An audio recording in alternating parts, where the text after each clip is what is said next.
దేవుని స్తోత్రాలు. ప్రభునందు ప్రియ దేవుని బిడ్డలారా, మరి ఈ సమయంలో దేవుని యొక్క వాక్యం ధ్యానించడానికి ప్రభు మనకిచ్చినటువంటి ఈ తరుణంలో మరి దేవుని యొక్క వాక్యమును మనం ధ్యానించుదాం. అపోస్తుల కార్యముల గ్రంథము 8వ అధ్యాయము 30-31 వచనాల్లో రాయబడినటువంటి దేవుని యొక్క వాక్యం.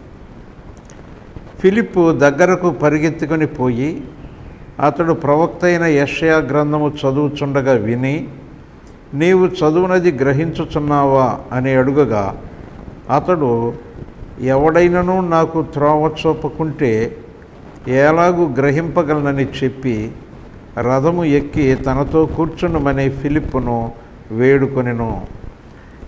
దేవుని స్తోత్రాలు. ప్రభు తన వాక్యం మన కొరకు ఆశీర్వదించును గాక. ఆమేన్. చిన్న ప్రార్థన చేసుకుందాం. దయగలిగిన దేవ, వాక్యమైనటువంటి ప్రభువా, నీ ఘనమైన నామానికి వందనాలు, కృతజ్ఞతలు, స్తుతులు, స్తోత్రాలు. దేవా, నీ యొక్క పరిశుద్ధ గ్రంథములో ఉన్నటువంటి దాని వాక్యమును ధ్యానిస్తుంటుండగా దేవా, నాయన ప్రభువా, వాక్యమైనటువంటి ప్రభువా, మిమ్మల్ని మీరు ప్రత్యక్షపరచుకొనగలిగినట్టుగా నాయన నీ ఆత్మ ద్వారా నీ వాక్యమును మాకు బోధించండి. మీ కృప హస్తములకు అప్పగించుకొనుచున్నాం. యేసు నామమున ప్రార్థించి వేడుకొనుచున్నాము తండ్రి. ఆమెన్.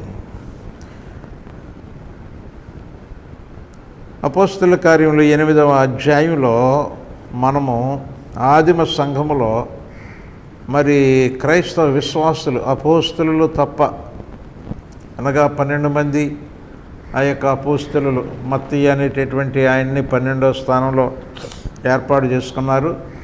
వారు మినహా మిగిలినటువంటి వారందరూ కూడా కొన్ని శ్రమలు కలిగేటప్పటికీ ఆ యొక్క యెరూషలేము పట్టణమును విడిచిపెట్టి వారు మరి ఆయా ప్రాంతములకు చెదిరిపోయినప్పుడు ఈ ఫిలిప్ అనేటటువంటి సంఘ పెద్ద, ఆయన భార్య, 4 కన్యకలైనటువంటి కుమార్తెలు, వారు పరిశుద్ధాత్మ వరము కలిగినటువంటి వారు కలిసి సమరయ పట్టణానికి వచ్చారు. అక్కడ ఉంటుండగా దేవుడు ఆ యొక్క ఫిలిప్పు ద్వారా ఆ ప్రాంతంలో అనేక మందిని మరి ప్రభువులోనికి నడిపించారు. అక్కడ ఒక మంచి సంఘం ఏర్పడింది. ఆ తర్వాత అపోస్తలుడైనటువంటి పేతురు గారు కూడా ఆ సంఘాన్ని దర్శించాడు. మరి ఈ రీతిగా అది ఒక మంచి మరి ఆ సువార్త కేంద్రంగా మారింది. అయితే ఒక దినాన ఫిలిప్పుతో దేవుడు తన దూత ద్వారా సెలవిచ్చాడు. ఏమిటి అని అంటే, నీవు గాజాకు వెళ్ళేటటువంటి ఆ రోడ్డు అక్కడికి వెళ్ళి అక్కడ రథం మీద వెళుతున్నటువంటి ఐథియోపియా దేశానికి చెందినటువంటి మంత్రి ఆ నపుంసకుడిని కలుసుకోమని చెప్తే ఈయన వెళ్ళి పరిగెత్తుతూ ఉన్నాడు. ఆ రథంలో ఉన్నటువంటి ఆయన ఆ యొక్క మంత్రి యెషయా గ్రంథం చదువుతూ ఉన్నాడు.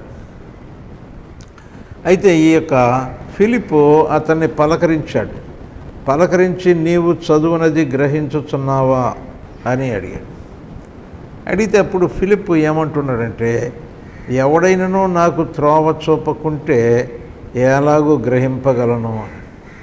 ఫిలిప్పుకు ఒక ప్రశ్న వేస్తున్నాడు. ఏమిటంటే, ఎవడైనా నాకు త్రోవ చూపకుంటే నేను గ్రహించడం అనేటటువంటిది ఎలా సాధ్యపడుద్ది?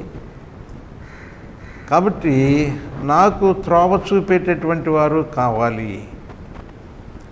అందుచేత ఆ యొక్క రథం ఆపారు.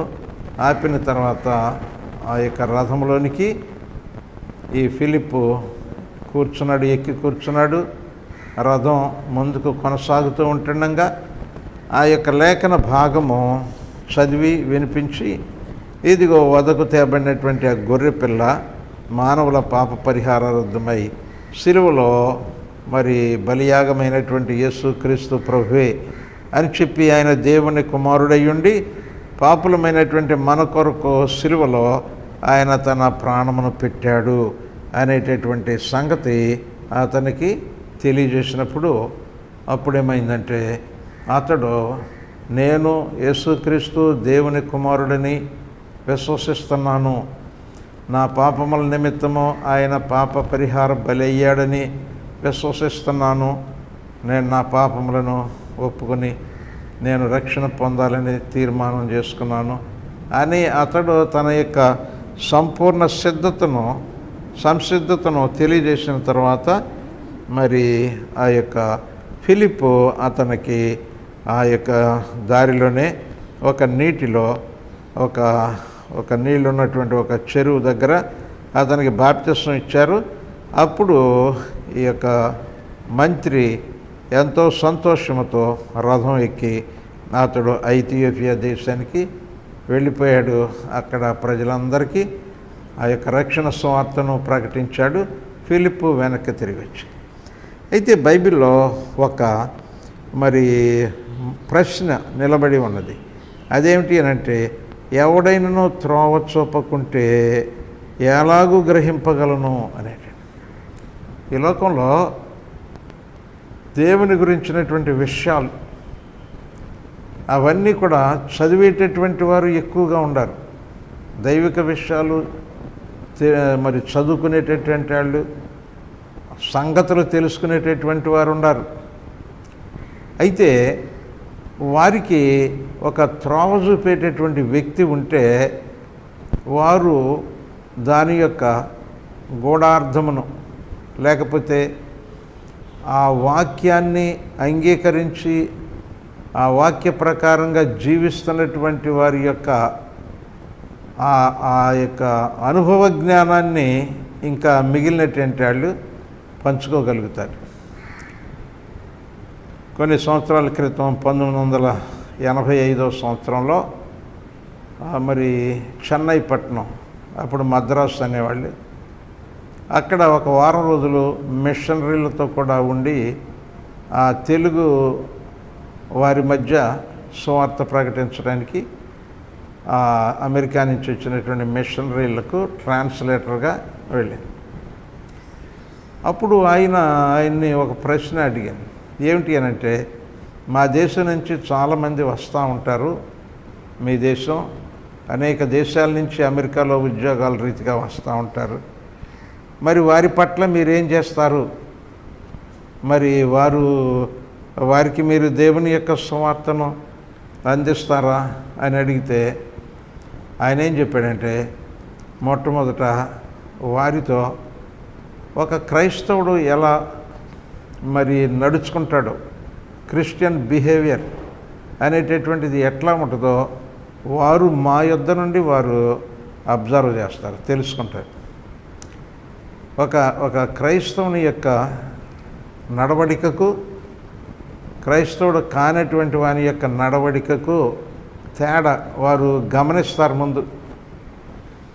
మరి అమెరికాలో ఉండేటువంటి అమెరికా ప్రజలందరూ కూడా క్రిస్టియన్స్ కాదు. అందుకని బిల్లీ గ్రహం గారు ఒకసారి మాట్లాడుతూ, ఆయన ఒక స్నేహితుడిని, ఒక అతను రోడ్డు మీద కనపడితే ఆయన్ని అడిగారంట, ఆర్ యు క్రిస్టియన్ అని, నువ్వు క్రైస్తవుడేనా అని అంటే ఆయన అన్నాడంట, ఐ యామ్ బ్యాప్టిస్ట్ అన్నాడు. నేను బ్యాప్టిస్ట్ని. అసలు క్రిస్టియన్వేనా అని అంటే అతను అన్నాడు, నేను బ్యాప్టిస్ట్ని అని. అంటే మనుషులు క్రిస్టియన్స్ అనేటటువంటి దానిని ఆ లోతైనటువంటి గుర్తింపుకు ముందు వాళ్ళు ఇంకేటో పెట్టేసుకుంటారు. ఏమిటంటే, నేను పలానా సంఘం, పలానా సంస్థకు చెందినటువంటి వాడిని. అయితే దేవునికి సంబంధించినటువంటి వారిగా, ఒక క్రీస్తుకు సంబంధించినటువంటి వారిగా మనుషులు ఉన్నప్పుడు వారిలో క్రీస్తు కనపడతాడు. అందుకని ఆయన పేరు మార్క్ యాక్స్. అతను చెప్పింది ఏంటంటే, వచ్చినటువంటి వారు మాలో మరి క్రిస్టియన్ బిహేవియర్ చూస్తారు. యేసుక్రీస్తు యొక్క మరి ఆత్మానుసారమైనటువంటి జీవితం, ఆ స్నేహం, యథార్థత, మరి నమ్మకంగా పనిచేయటం, ఇవన్నీ వారు చూస్తారు. చూసిన తర్వాత వారు మాతో స్నేహపూర్వకంగా ఉంటారు, ఫ్రెండ్లీగా ఉంటారు. ఎందుకంటే అది వారికి నచ్చుతుంది. అలాంటప్పుడు కొంత పరిచయం, స్నేహం అయిన తర్వాత అప్పుడు కొంతమంది అడుగుతూ ఉంటారు, మరి మీరు క్రిస్టియన్సా, మీరు ఎలా బ్రతుకుతారు, మీ యొక్క జీవన విధానం ఏంటి, క్రిస్టియానిటీ అంటే ఏంటి అని వారు అడుగుతారు. అడిగితే అప్పుడు మేము చెప్తాం. చెప్పిన తర్వాత చర్చికి ఆహ్వానిస్తాం, వస్తారు. మరి చర్చ్ అయిపోయిన తర్వాత మాకు చర్చిలో భోజనాలు ఉంటాయి, కలిసి భోజనం చేస్తాం. అలాగా క్రీస్తు మొదట వారికి మరి ఆకర్షితుడు అవ్వాలంటే మేము దానికి మరి క్రీస్తు సాక్షులుగా, యేసుక్రీస్తుకు సాక్షులుగా ఉంటాం. అందుచేత వారు ఇష్టపూర్వకంగా వారంతట వారే చర్చికి వస్తారు, తర్వాత బైబిల్ స్టడీస్కి వస్తారు. ఆ క్రమంగా వారు ప్రభునందు విశ్వాసం ఉంచుతారు అని చెప్పి ఆయన ధోరణి. అమెరికాలో మరి విదేశాల నుంచి వచ్చేటటువంటి ఉద్యోగస్తులు తమతో కూడా కలిసి పనిచేస్తూ ఉంటుంటే వారిని ఎలాగ ప్రభు యొద్దకు ఆకర్షిస్తారో ఆ సంగతులు చెప్తూ ఉంటాయి. అయితే ఇక్కడ మరి ఆ యొక్క రథము వెనక పరిగెత్తుతూ ఉండటం ఎందుకు అనంటే, ఆ రథం మీద వెళుతున్నటువంటి వానిని పట్టుకోవాలి అని దేవుని యొక్క ఆసక్తి. అందుచేత దేవుని పక్షంగా ఫిలిప్పు పరిగెత్తుతున్నాడు. ఎందుకనంటే దేవుని కొరకు ఆ వ్యక్తిని పట్టుకోవాలి. ఆ ఒక్క వ్యక్తి, ఆ మంత్రి రక్షించబడిన తర్వాత మరి సంఘ చరిత్రలో ఉన్న విశేషం ఏంటంటే, అతడు ఇథియోపియా దేశానికి వెళ్ళిన తర్వాత అతడు ఇథియోపియా దేశం యొక్క మరి రాజకీయ పరిస్థితులు మార్చివేశాడు. అంటే అతను ఇంకొక అతనికి, వారు అట్లాగా ఆ దేశం అంతా క్రైస్తవ దేశంగా మారింది. మరి తర్వాత ఇస్లాం దేశంగా మార్చబడింది అనుకోండి. అయితే ఒక వ్యక్తి అలాగా వెలిగించబడినప్పుడు అతడు ఎంతమందిని ప్రభువులోకి నడిపిస్తాడో. అందుచేత ఈ ఫిలిప్పుకు దేవుడు నిర్దేశించినట్టుగా అతడు ఆసక్తితో పరిగెత్తాడు. కాబట్టి సహోదరుడు సహోదరి, ఈ దినములలో దేవుడు నీకు ఇచ్చినటువంటి ఆ విశ్వాస జీవితంలో నీ హృదయంలో ఒక శ్రేష్టమైనటువంటి సత్యము అది నిలిచి ఉండాలి. అదేంటంటే, నీ ఒక్కరిని రక్షిస్తే చాలు. ఆ ఒక్కరి ద్వారా దేవుడు ఎంతోమందిని మరి ప్రభువులోనికి నడిపించాలి అని ఆయన ఒక విలువైనటువంటి ఒక పరిచర్య కొరకు దేవుడు మనలను పిలుస్తూ ఉంటాడు. మన విశ్వాస జీవితం మనం జీవిస్తూ ఉంటాం. అయితే దేవుని యొక్క పిలుపు, దేవుని యొక్క పని నిమిత్తమై, దేవుని యొక్క పర్పస్ అంటారు. దేవుడు మనలను రక్షించటంలో మనము కేవలము విశ్వాసులమయ్యుండి, రక్షణ పొందినటువంటి వారమయ్యుండి, ఆశీర్వదించబడి పరలోక రాజ్యం చేరటం ఇదే కాదు. దీనితో పాటు ఇంకొకటి ఉంది. అదేమిటంటే, మీరు లోకానికి వెలుగుగా ఉండాలి, మీరు లోకానికి ఉప్పుగా ఉండాలి, మీరు లోకానికి యేసుక్రీస్తు వారి యొక్క సాక్షులుగా ఉండాలి. అనేకులను, అబ్రహామును దేవుడు ఆశీర్వదించినప్పుడు అతడు అనేకులకు, అతని యొక్క సంతానము వలన అనేక జనాంగాలు ఆశీర్వదించబడతాయి, సమస్త జనాంగాలు ఆశీర్వదించబడతాయి. కాబట్టి విశ్వాస జీవితంలో దేవుడు అప్పగించినటువంటి ఒక బాధ్యత ఏమిటి అనంటే, మనము ఫలించేటటువంటి వారిగా ఉండాలి. మనము ఇతరులకు దారి చూపేటటువంటి వారిగా ఉండాలి. ఈ ఇథియోపియుడు ఆ మంత్రి అంటూ ఉన్నాడు, ఇదిగో నాకు ఎవరైనా దారి చూపకపోతే నాకు ఎలాగా అర్థమవుతుంది, నాకు ఎవరైనా దీన్ని గ్రహించటానికి. ఇతడు అంటాడు, ఎవడైనాను నాకు త్రోవ చూపకుంటే ఎలాగూ గ్రహింపగలను అంటాడు. త్రోవ అనేటటువంటి పదం వాడే, దారి చూపించాలి. కాబట్టి దారి తెలిసినటువంటి నీవు దారి చూపించాలి. ఈ రథం వెనకాల పరిగెత్తేటటువంటి వారు మరి ఇక్కడ ఫిలిప్ ఉన్నాడు. ఈ 2 రాజుల గ్రంథం 5వ అధ్యాయంలో మరి గెహజీ అనేటటువంటి అతను కూడా ఉన్నాడు. అతడు కూడా రథం వెనకాల పరిగెత్తుతున్నాడు. కానీ అతడు కోరుకున్నది ఏంటంటే ఆ మతం పేరు చెప్పుకుని, ఆ ప్రవక్త పేరు చెప్పుకుని, ఆ స్వస్థత కార్యమును బట్టి డబ్బు సంపాదించాలని కోరుకున్నాడు. ఈ డబ్బు కోసం రథం వెనకాల పరిగెత్తేటటువంటి వాళ్ళు ఈ గెహజీ లాంటి వాళ్ళు. అయితే దేవుని రాజ్యం కొరకు ఒక ఆత్మను దేవుని యొద్దకు వెళ్ళటానికి దారి చూపించాలి అని ఈ రథం, ఐథియోపియని రథం వెనకాల పరిగెత్తేటటువంటి వారు ఫిలిప్పు లాంటి వారు. అందుచేత ఈ లోకం మరి ఎలా ఉంది అంటే దారి చూపేటటువంటి వాళ్ళు కావాలి. మన దేశంలో రవీంద్రనాథ్ ఠాగూర్ అని ఒక కవి, ఒక బెంగాల్ కవి ఉండేవాడు. ఆయనకు నోబెల్ బహుమానం వచ్చింది. ఆయన రాసినటువంటి పుస్తకం పేరు గీతాంజలి అని. మరి దాంట్లో ఏం రాశాడు అంటే బైబిల్లో ఉన్నటువంటి ఆ యొక్క దేవుని ఆసక్తి, మానవులు నీతి కొరకు ఆరాటపడటం, దీని గురించి రాశాడు. అందుకని lead me kindly into light అంటే నన్ను వెలుగులోనికి నడిపించు, నన్ను సత్యంలోనికి నడిపించు, ఇలాంటి మరి పద్యాలు ఆయన రాశాడు. తర్వాత అంతకుముందు వేదాంతులైనటువంటి వారు, మన దేశంలో ఉన్నటువంటి వేదాంతులు అస్తోమ జ్యోతిర్గమయ అని, మరి మృత్యోర్మ అమృతంగమయ అని, నేను చీకట్లో ఉన్నాను వెలుగులోనికి నడిపించు, తర్వాత ఇదిగో మరణములో ఉన్నాను జీవంలోనికి నడిపించు అని చెప్పి ఒక ప్రార్థన, మనుషుని యొక్క హృదయ వేదన గురించి వారు అక్కడ తెలియజేశారు. అయితే మరి ఇది ఇంకా మరి ఎందుకు తెలియబడి లేదు? దేవుడు ఏర్పాటు చేసినటువంటి ఆ గొప్ప వెలుగు మార్గం, దేవుని యొక్క వాక్యంలో నీ వాక్యము నా పాదములకు దీపం, నా త్రోవకు వెలుగై ఉన్నది అని రాయబడాడు. కాబట్టి ఈ లోకంలో మానవులకు వెలుగు వచ్చింది. యేసుక్రీస్తు అనేటటువంటి వెలుగు, యేసుక్రీస్తు అనేటటువంటి రక్షకుడు వచ్చాడు. అయితే ఆ వెలుగు ఉన్నది, వధింపబడినటువంటి గొర్రెపిల్ల ఉన్నాడు.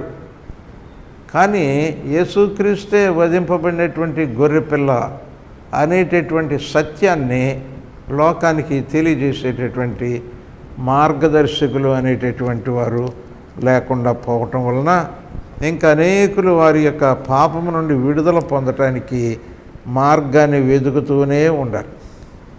అందుచేత దేవుడి లోకంలో రక్షణ కార్యం ఏర్పాటు చేశాడు.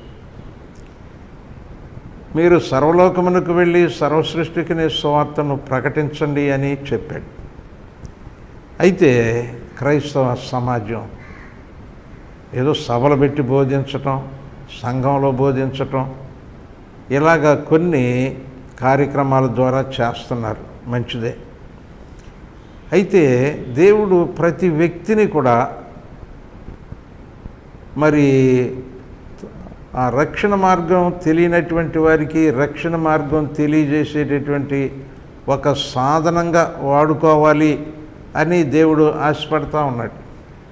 యెషయా గ్రంథంలో 6వ అధ్యాయం 8వ వచనంలో, అప్పుడు నేను ఎవని పంపెదను, మా నిమిత్తము ఎవడు పోవునని ప్రభువు సెలవీయగా వింటిని, అంతటా నేను చిత్తగించుము, నేనున్నాను, నన్ను పంపుమంటిని. ఈ యెషయా అనేటటువంటి యవనస్తుడు దేవాలయంలోనికి వెళ్ళినప్పుడు అతడు దైవ దర్శనం పొందాడు. ఆ తర్వాత ఒక స్వరం వింటున్నాడు. ఏమిటి అని అంటే, నేను ఎవని పంపెదను, మా నిమిత్తము ఎవడు పోవును. కాబట్టి దేవునికి ఆయన పక్షంగా మరి దేవుని ప్రజలకు రక్షణ సువార్తను వ్యక్తిగత సాక్ష్యం ద్వారా, వ్యక్తిగత సాక్ష్యం అంటే సాక్ష్యం చెప్పడం అనే కాదు, అతని యొక్క నడవడిక ద్వారా, అతని ప్రవర్తన ద్వారా ఏం చేయాలంటే, ఇదిగో యేసుక్రీస్తు వారికి కనపడేటట్టుగా చేయాలి. అలాగా జరిగినప్పుడు ఏమవుతుందంటే అనేకులు ప్రభు దగ్గరకు వస్తారు. ఈ లోకం ఏం చేస్తూ ఉందంటే మేలైనటువంటి దానికి మరి చూపించేటటువంటి వారు ఉండాలి అని ఆశపడతా ఉంటారు. అంటే తమ జీవితంలో ప్రయోజనకరమైనటువంటి విషయాలు తామున్నటువంటి స్థితిలో కాకుండా ఇంకా శ్రేష్టమైనటువంటి పరిస్థితులు, నిజమైనటువంటి దేవుణ్ణి చూపించేటటువంటి పరిస్థితులు. అందుచేత క్రైస్తవులు కానటువంటి వారిలో నుండి ప్రభువుని విశ్వసించినటువంటి వారు చెప్తూ ఏమంటారంటే, మా పితరులకు లేని ఈ గొప్ప భాగ్యం దేవుడు నాకు ఇచ్చాడు అని చెప్తాడు. యేసుక్రీస్తును వారు కలిగి ఉన్న తర్వాత వారి జీవితంలో ఒక గొప్ప ధన్యులు అయ్యాము అనేటటువంటి ఆ తృప్తి వారిలో వస్తూ ఉంటుంది. కాబట్టి ఇది ఎవరి ద్వారా అంటే క్రీస్తును ఎరిగి ఉన్నటువంటి వారి ద్వారా మరి ప్రభు అనేకులను తన తట్టు ఆకర్షించుకోవాలని చూస్తూ ఉన్నాడు. యేసు ప్రభువారు తన యొక్క శిష్యులతో ఆయన మాట్లాడుతూ ఉంటుండగా ఆయన సమరయ స్త్రీతో, యోహాను సువార్త 4వ అధ్యాయంలో సమరయ స్త్రీతో ఆయన మాట్లాడుతూ ఉంటుండగా శిష్యులు భోజనం తీసుకొచ్చారు. భోజనం తీసుకొచ్చినప్పుడు ఆ అమ్మాయి ఇక ఊర్లోనికి పరిగెత్తుకుని వెళ్ళిపోయింది.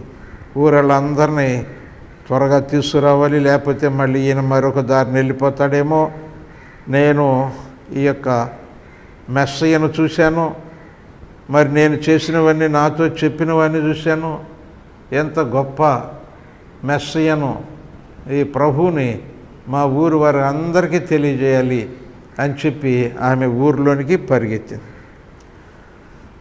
అప్పుడు శిష్యులు ఏమన్నారంటే, బోధకుడా, ఇదిగో మేము ఊరిలోనికి వెళ్ళి భోజనం కొని తెచ్చాము, కాబట్టి భోజనం చేయండి అని అడిగారు.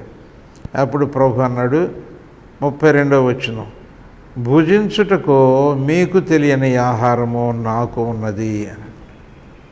యేసుక్రీస్తు ప్రభువారు అన్నారు, నాకు వేరే ఆహారం ఉంది. అదేమిటంటే నన్ను పంపిన వాని చిత్తము నెరవేర్చుట, ఆయన పని తుదముట్టించుట నాకు ఆహారం అయినది. నన్ను పంపినటువంటి తండ్రి యొక్క ఉద్దేశాలు నేను నెరవేర్చాలి, తర్వాత ఆయన పనిని నేను తుదముట్టించాలి. ఆయన నాకు ఎన్ని రకాలైనటువంటి మరి పనులు నిర్దేశించి లోకానికి పంపించాడో వాటిని నెరవేర్చాలి. ఈ యోహాను సువార్త 4వ అధ్యాయం 4వ వచనంలో ఆయన సమరయ మార్గమున వెళ్ళవలసి వచ్చెను, ఆ మార్గాన వెళ్ళవలసి వచ్చిందంట. ఎందుకు అనంటే అది తండ్రి చిత్తం.